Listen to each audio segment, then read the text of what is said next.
In the ancient hills of 9th century BCE Israel, during one of the most turbulent periods in Hebrew history, a man walked who would become perhaps the most miracle-working prophet ever recorded in Scripture.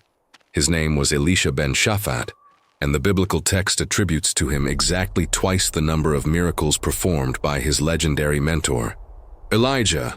While Elijah called down fire from heaven and ascended in a whirlwind, Elisha purified poisoned water, multiplied oil for widows, raised the dead, cured leprosy, made iron float, and struck armies blind. The numbers are staggering. 16 distinct miraculous events are recorded in 2 Kings chapters 2 through 13, compared to 8 for Elijah in 1 Kings. Yet perhaps the most astonishing miracle attributed to Elisha happened after his own death, when a corpse thrown hastily into his tomb touched his bones and immediately came back to life. Over the centuries, Elisha's story has accumulated layers of legend, folklore, and outright fabrication. Some traditions claim he lived to be 110 years old. Others suggest he performed secret miracles never recorded in Scripture. Medieval commentators embellished his encounters with wild animals and kings. Modern skeptics dismiss the entire narrative as mythology, while fundamentalists sometimes flatten the complexity of his character into simple hagiography. Persistent myths circulate about Elisha cursing innocent children, about him being a violent zealot, about contradictions in the timing of his ministry, and about whether the resurrection miracle after his death was literal or symbolic. In this video, you're going to discover the real story of Elisha, drawn directly from the primary biblical source text in 2 Kings, cross-referenced with historical scholarship on Iron Age Israel, archaeological findings from the period, and careful analysis of the Hebrew narrative structure. You'll learn how a wealthy farmer's son became the successor to Israel's most famous prophet, how his ministry differed dramatically from Elijah's confrontational approach, what his miracles reveal about the social crises of his era, and why his legacy remains deeply ambiguous. We'll separate documented biblical accounts from later embellishments, examine the historical context that makes sense of his actions, and explore why this prophet who showed extraordinary compassion also authorized some of the bloodiest episodes in Israel's history. Elisha's world was the northern kingdom of Israel during the Omride and Jehu dynasties, approximately 860 to 790 BC. This was not the United Kingdom of David and Solomon, which had fractured decades earlier into two rival states, Israel in the north with its capital at Samaria, and Judah in the south with its capital at Jerusalem. The northern kingdom was larger, wealthier, more cosmopolitan, and more politically unstable. It cycled through dynasties with brutal regularity. Archaeological evidence from sites like Samaria, Megiddo, and Hazor reveals a society of increasing stratification, monumental architecture, and luxury goods for elites, while the majority struggled with debt, land loss, and foreign military pressure. The immediate backdrop to Elisha's ministry was the reign of the Omride dynasty, particularly King Ahab and his Phoenician wife Jezebel, whose introduction of Baal worship created a religious crisis that Elijah had confronted. When we first meet Elisha in 1 Kings 19, he is plowing with 12 yoke of oxen, a detail that signals substantial wealth. Owning even one yoke was significant. 12 suggests Elisha came from the landed elite. He was from Abel-Meholah in the Jordan Valley, a fertile region.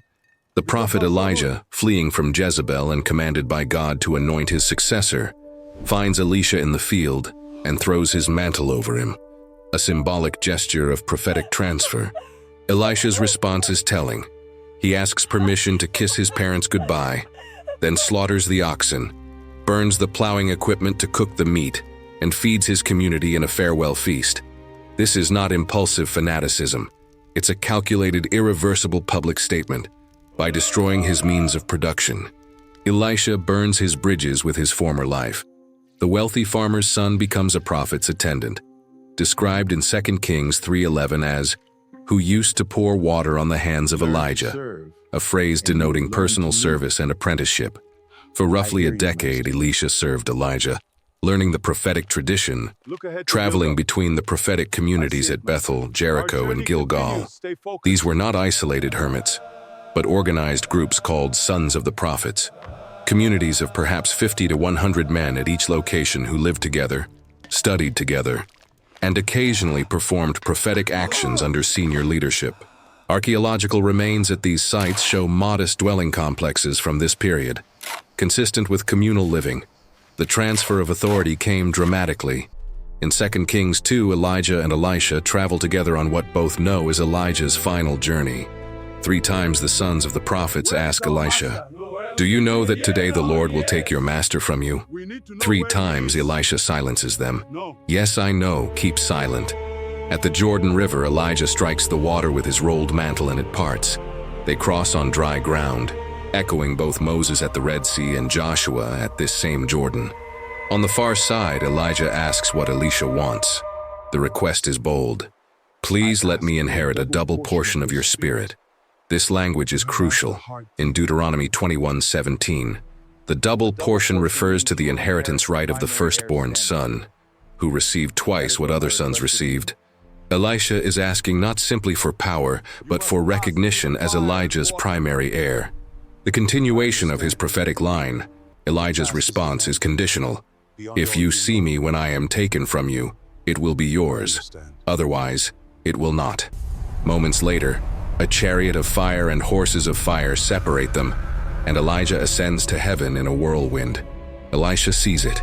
He tears his own clothes in grief, picks up Elijah's fallen mantle, and returns to the Jordan. What happens next establishes everything.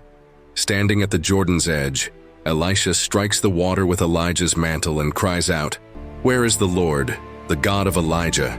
The water parts. He crosses.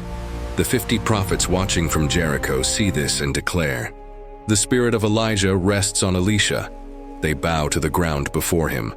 Despite this recognition, they insist on searching for Elijah's body, sending 50 men for 3 days before accepting Elisha's assertion that Elijah is truly gone. This detail reveals both the prophet's skepticism and the unprecedented nature of Elijah's departure. Elisha's first independent act is not a confrontation with kings or a dramatic miracle, but a public health intervention. The men of Jericho approach him with a problem. Their city's location is pleasant, but the water is bad and causes miscarriages or land infertility. The Hebrew word used, ra, means bad in multiple senses, possibly indicating contamination. Elisha asks for a new bowl and salt, throws the salt into the spring, and declares it healed. The text notes, "The water has remained pure to this day." This is revealing methodology. Unlike Elijah, who preferred the spectacular and confrontational fire from heaven, drought, fleeing to the wilderness, Elisha operates within communities addressing practical needs. The salt in the spring at Jericho is not theatrics. In ancient Near Eastern understanding, salt had purifying properties and was used in various rituals. Archaeological analysis of Jericho's spring system shows modifications to water channels during the Iron Age period, consistent with attempts to improve water quality. Whether the healing was miraculous intervention, practical engineering combined with ritual, or both, the result was the same. Elisha's authority was established through meeting a tangible community need. But immediately after this gentle miracle comes one of the most controversial episodes in Elisha's career. As he travels from Jericho toward Bethel, a gang of youths comes out of the city and jeers at him. "Go up, you bald head, go up, you bald head." Elisha turns, looks at them, and curses them in the name of the Lord. 2 female bears emerge from the woods and maul 42 of the youths. The text then moves on without comment, leaving readers across millennia disturbed and confused. This incident requires careful examination because it has become a focal point for both attacking and defending Elisha's character. First, the translation, "small boys," in some older English versions is misleading. The Hebrew Ne'arim Ketanim more accurately means young men or youth gang, likely teenagers or young adults. Not small children? Second, the taunt, "Go up, you bald head," is not innocent teasing. Go up may be a mocking reference to Elijah's ascension, which these young men from Bethel either disbelieved or ridiculed. Bald head could refer to Elisha's appearance, but baldness in ancient Near Eastern culture sometimes indicated a leper or a diseased person. It was a serious insult, not playground banter. Third, Bethel was a center of apostasy in the northern kingdom. When Jeroboam I split from the unified kingdom, he established golden calf worship at Bethel and Dan to prevent his people from going to Jerusalem. By Elisha's time, Bethel represented institutionalized idolatry and rejection of Yahweh worship. This gang of 42 was likely not random. They represented Bethel's hostile religious culture, confronting a prophet of Yahweh on their territory. The number 42 itself may be symbolic, though we cannot be certain. Fourth, the nature of the curse and the bears requires examination. Elisha cursed them in the name of the Lord.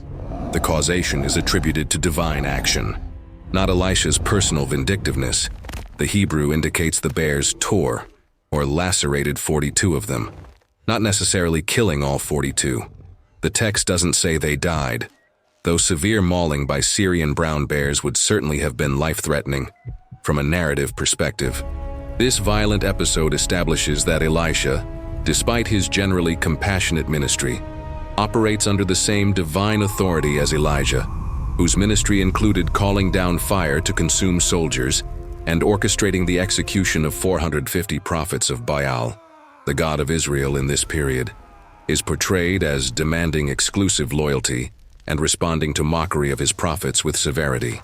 Whether one reads this episode as literal history, as theological narrative designed to establish boundaries around prophetic authority, or as later editorial insertion, its placement immediately after the gentle spring healing creates a deliberate contrast. Elisha brings life and healing to those who seek it, but judgment to those who mock the divine. This duality will characterize his entire ministry. Elisha's public ministry spans approximately 60 years, from roughly 850 BCE to 790 BCE, covering the reigns of multiple kings, Jehoram, Jehu, Jehoahaz, and Joash of Israel. Unlike Elijah, who appeared suddenly, delivered oracles, and vanished, Elisha maintained a stable presence. He had a house in Samaria, the capital. He traveled regularly to the prophetic communities and to a room built for him in Shunem by a wealthy woman and her husband. He was accessible, consultable, embedded in society rather than separate from it.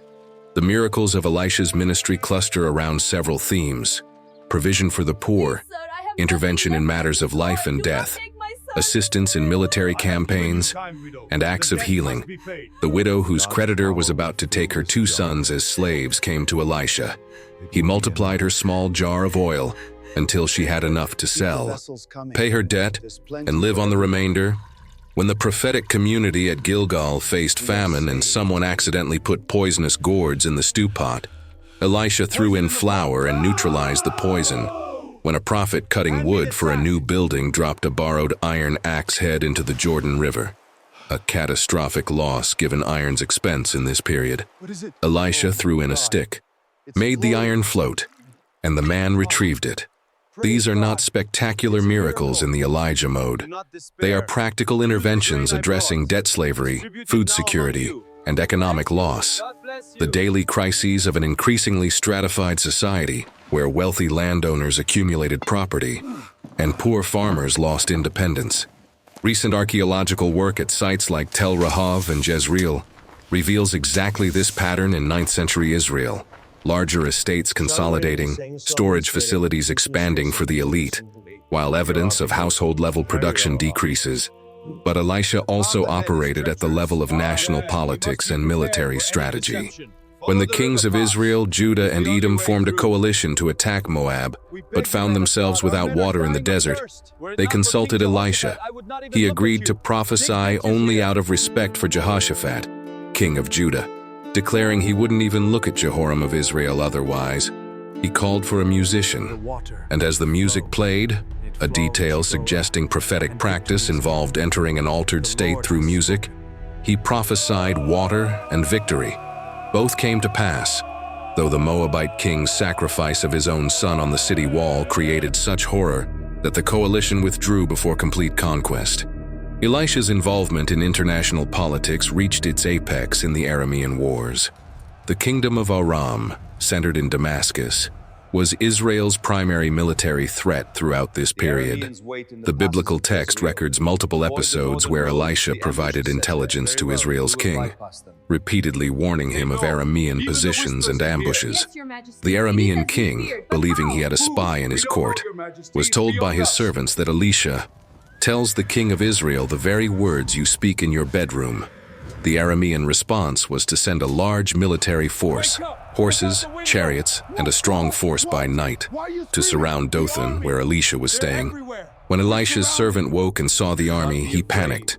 Elisha's response is one of the most quoted passages associated with him. "Don't be afraid. Those who are with us are more than those who are with them." He prayed that God would open the servant's eyes, and the servant saw the hills full of horses and chariots of fire surrounding Elisha. When the Aramean army came down, Elisha prayed they would be struck with blindness. They were. He then led them, blind, directly into Samaria, into the presence of Israel's king, where their eyes were opened. The king of Israel asked Elisha, "Shall I kill them, my father? Shall I kill them?"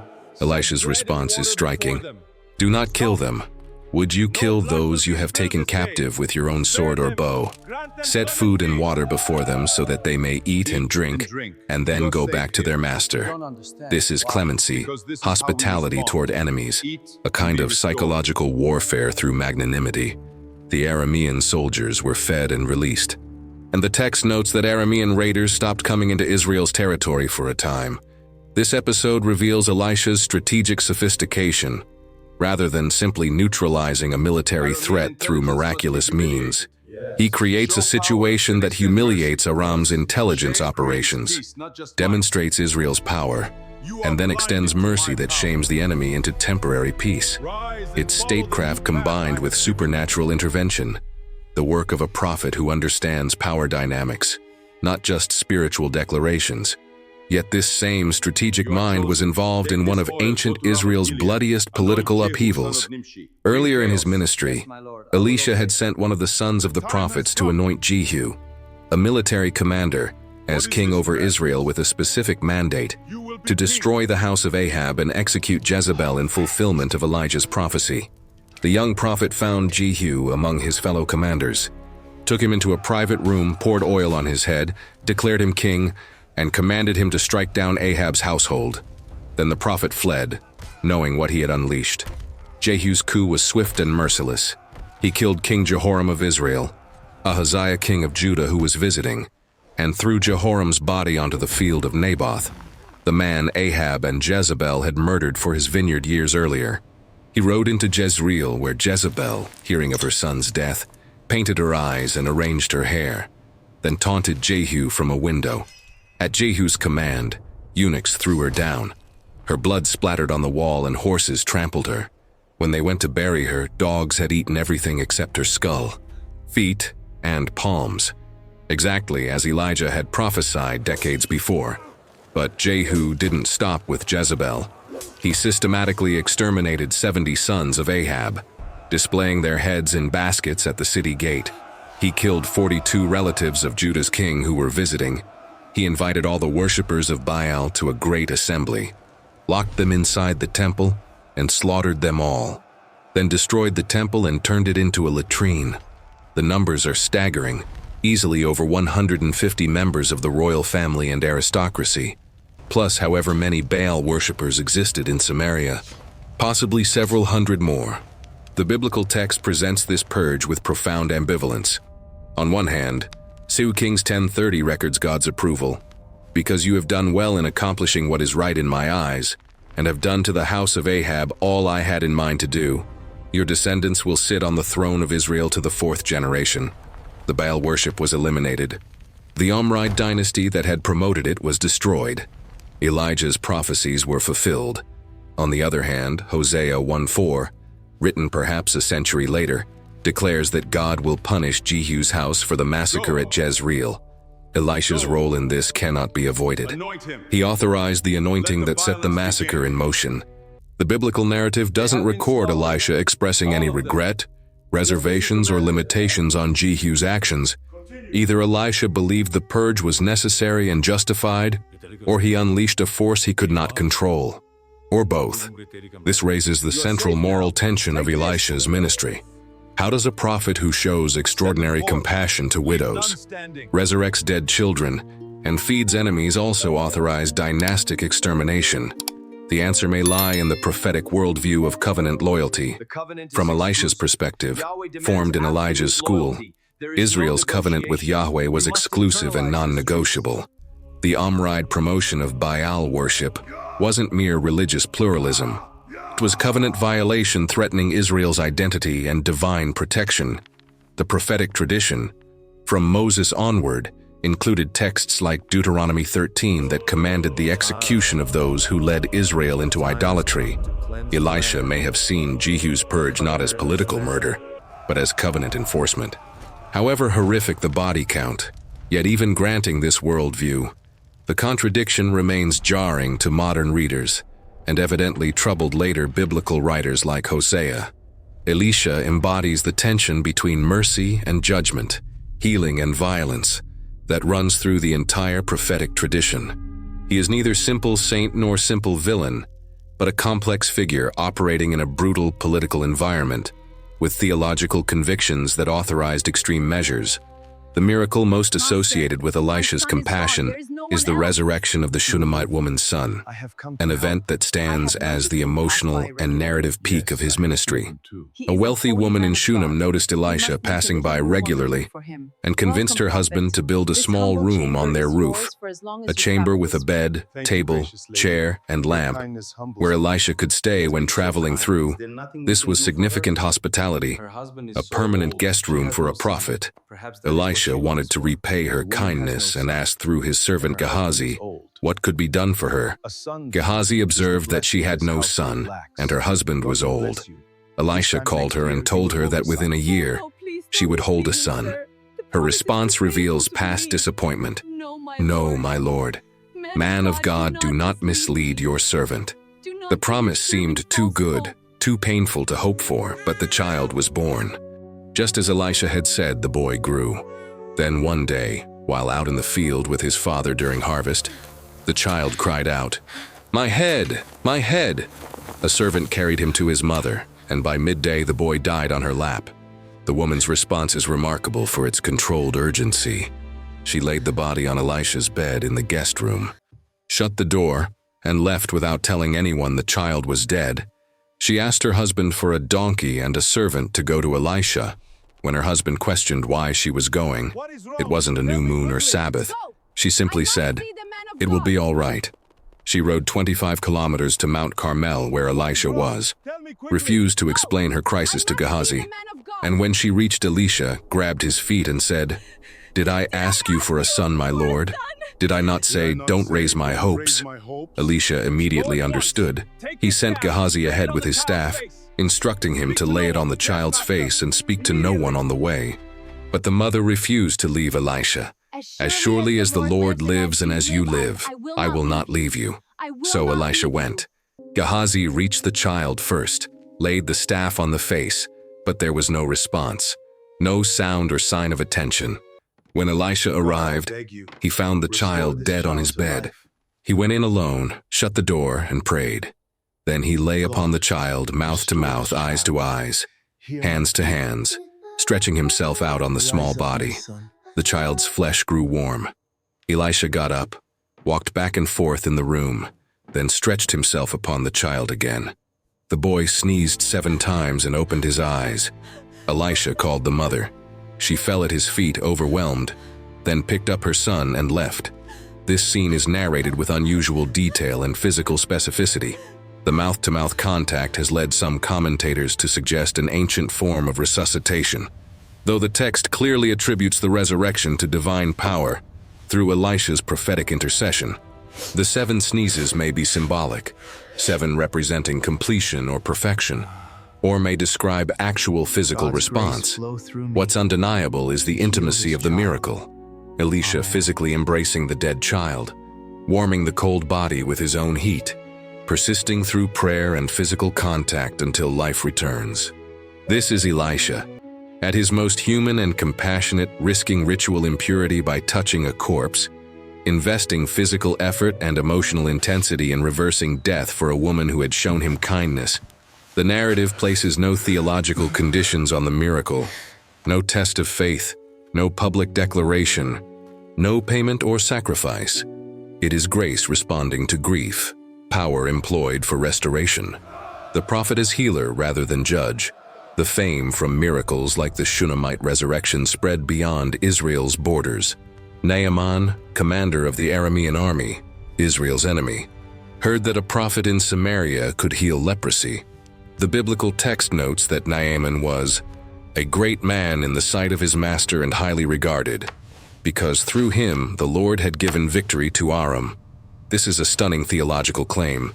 Yahweh, the God of Israel, had used an Aramean general to give Aram victories, presumably over Israel itself.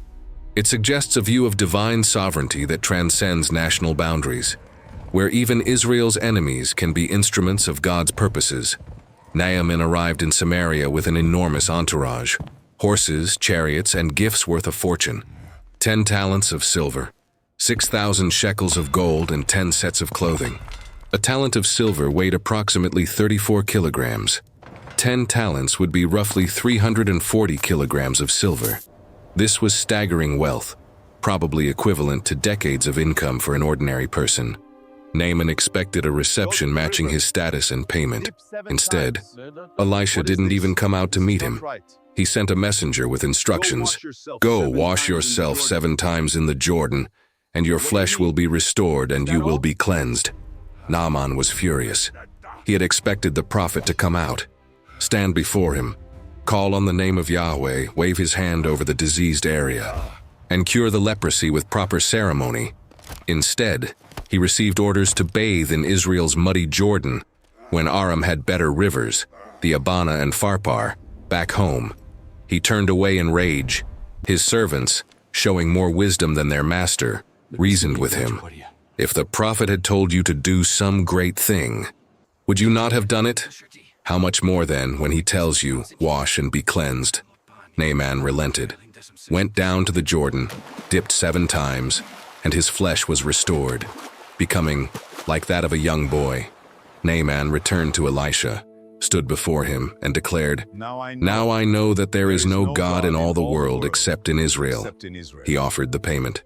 Elisha refused everything. As surely as the Lord lives whom I serve, I will not accept a thing. Naaman insisted. Elisha refused again. This refusal was theologically essential. Accepting payment would have made the healing a transaction, Elisha a religious merchant, and Yahweh a deity whose power could be purchased. By refusing, Elisha demonstrated that divine power is not for sale, that grace cannot be commodified. But Naaman's conversion created a practical problem. He asked to take 2 mule loads of Israelite earth back to Aram so he could worship Yahweh on Israelite soil, reflecting ancient belief that deities had territorial associations. And he asked for forgiveness in advance. When his king went to the temple of Rimmon and leaned on Naaman's arm, requiring Naaman to bow, could Yahweh forgive this necessary political gesture? Elisha's response was simple. Go in peace, not explicit permission, not condemnation, but recognition of the complexity of living faithfully in a pagan political system. However, Elisha's servant Gehazi saw the situation differently. All that wealth had been refused. What a waste. Gehazi ran after Naaman and lied. My master sent me to say, 2 young men from the company of the prophets have just come to me from the hill country of Ephraim. Please give them a talent of silver and 2 sets of clothing. Naaman gladly gave 2 talents and the clothes. Gehazi hid the goods, then returned to Elisha, who asked where he had been. Your servant didn't go anywhere, Gehazi lied. Elisha's response was devastating. Was not my spirit with you when the man got down from his chariot to meet you? Is this the time to take money or to accept clothes or olive groves and vineyards, or flocks and herds or male and female slaves? The list expands beyond what Gehazi took to what Gehazi planned to acquire with it: land, livestock, slaves, revealing the servant's entire economic ambition. The judgment was immediate. Naaman's leprosy will cling to you and to your descendants forever. Gehazi left Elisha's presence leprous. as white as snow. This is harsh, even shocking. Generational curse for greed and deception. Yet it reinforces the principle: prophetic power must not be monetized, must not become a path to wealth. Gehazi's leprosy is both punishment and symbol. The very disease he had seen miraculously healed now clinging to him, because he tried to profit from its healing. Elisha's refusal of Naaman's wealth and his cursing of Gehazi's greed form a matched pair. Integrity maintained externally, corruption punished internally. Elisha's ministry continued through military crises, famines, and political upheavals. When Samaria was besieged by Aram and famine, became so severe that people were eating their own children. Elisha prophesied that within 24 hours, food would be so abundant that it would be sold cheaply at the city gate. His prophecy came true when the Aramean army fled in panic, hearing what they thought were approaching Egyptian and Hittite forces, possibly a divine auditory hallucination, or possibly a legitimate military intelligence failure. 4 leprous men found the abandoned camp, reported it, and Samaria was saved. But Elisha was growing old. The text gives no exact age, but his active ministry spanned 6 decades and multiple reigns. In his final illness, King Joash of Israel, the 4th king of Jehu's dynasty, fulfilling God's promise to Jehu, came to visit him. Joash wept over Elisha and cried out, my father, the chariots and horsemen of Israel." These were the exact words Elisha had cried when Elijah ascended. The title, Chariots and Horsemen of Israel, recognized the prophet as more valuable to national defense than military hardware. A single prophet worth more than entire chariot divisions. Even on his deathbed, Elisha acted prophetically. He told Joash to take bow and arrows. He placed his hands on the king's hands and told him to shoot an arrow east toward Aram. The Lord's arrow of victory, the arrow of victory over Aram. Then he told Joash to strike the ground with the arrows. Joash struck 3 times and stopped. Elisha was angry. "You should have struck 5 or 6 times. Then you would have defeated Aram completely. But now you will defeat it only 3 times. The implication was that Joash's lack of persistence, his half-hearted striking, would limit his military success. A final lesson in the connection between symbolic action and real-world outcome. Then Elisha died. He was buried, and the text moves on to the next spring. Moabite raiders used to invade the land regularly each spring. During one such raid, some Israelites were burying a man when they saw a band of raiders approaching. In their panic, they threw the corpse into the nearest available tomb, which happened to be Elisha's. When the body touched Elisha's bones, the dead man came to life and stood up on his feet. This is perhaps the strangest miracle in all of Scripture. A resurrection performed posthumously, without intention, without prayer, through mere physical contact with the prophet's remains. The text provides no explanation, no theological commentary, no indication of what happened to the resurrected man afterward. It simply reports the event and moves on. Some scholars see this as symbolic, Elisha's life-giving power extending even beyond death, a final demonstration of the spirit that rested on him. Others view it as legendary accretion, a tale added to enhance the prophet's reputation. Still others take it as straightforward historical claim. God chose to demonstrate, one final time, the extraordinary power associated with his prophet.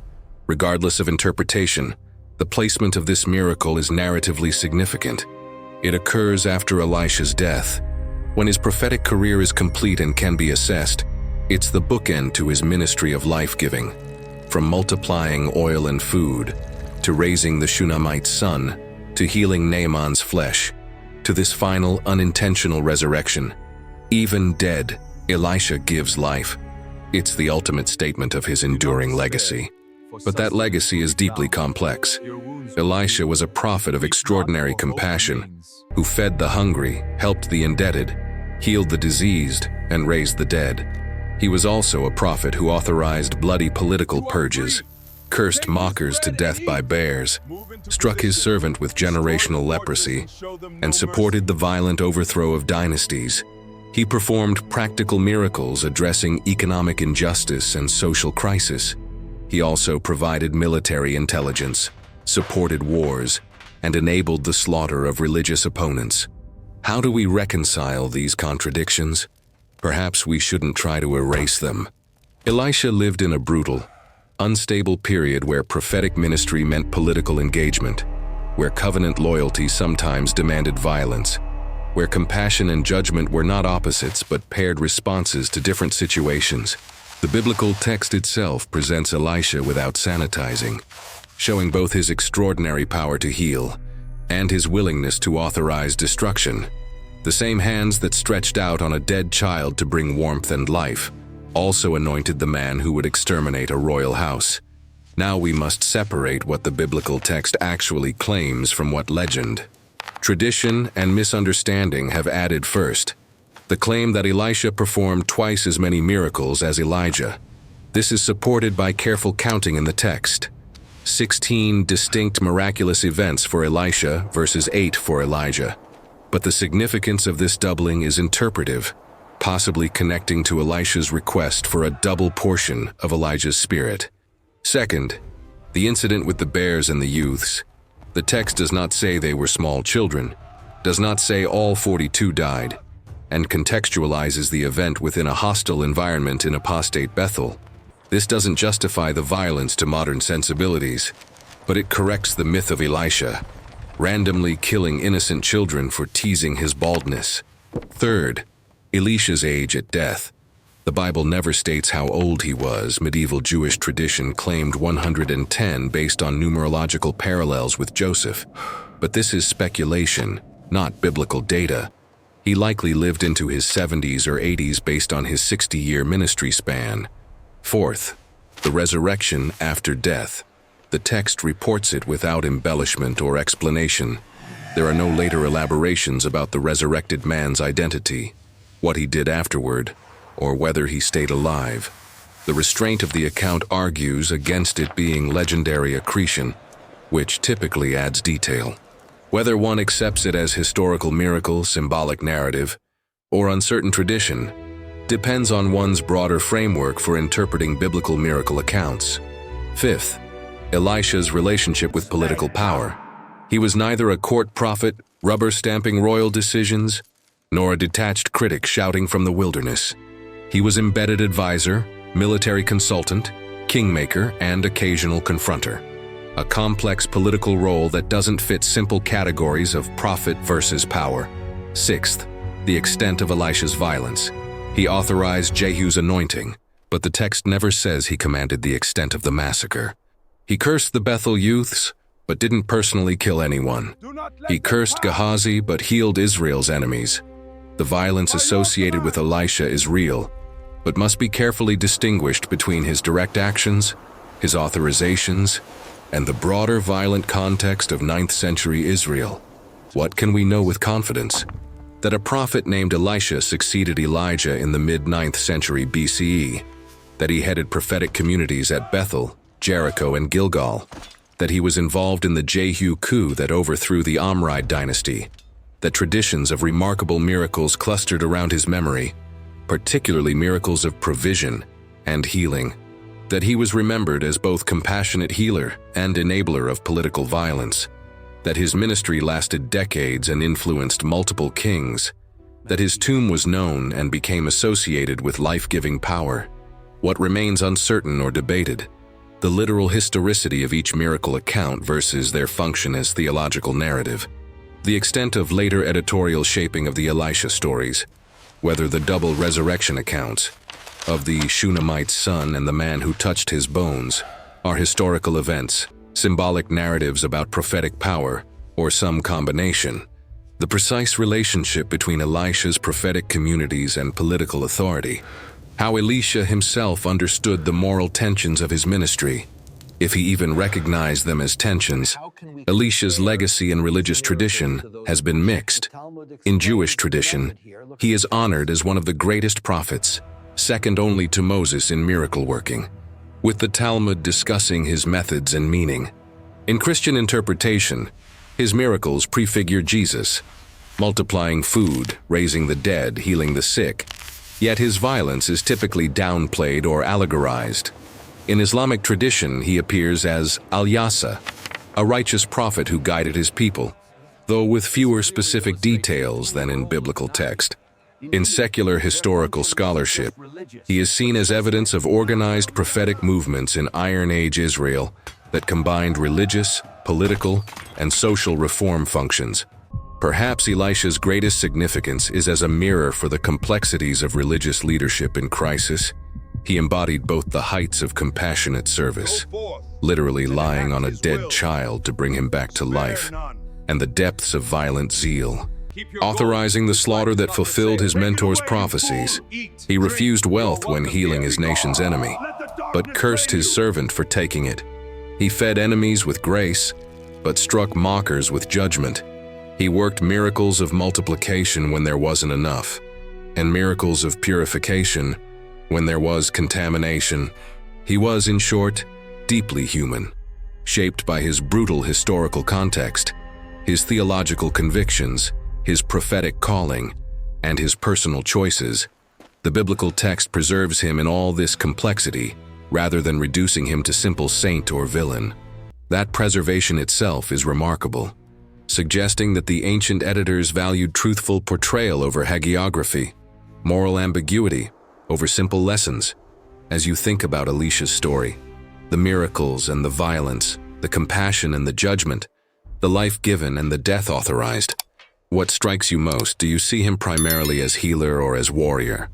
As model or as warning? How do you reconcile the prophet who resurrects a child with the prophet who enables massacre? Write your thoughts in the comments. Let's discuss what happens when extraordinary spiritual power meets the brutal realities of political crisis, and what Elisha's contradictions reveal about prophetic ministry, moral complexity, and the long shadow that even miracle workers cast across history.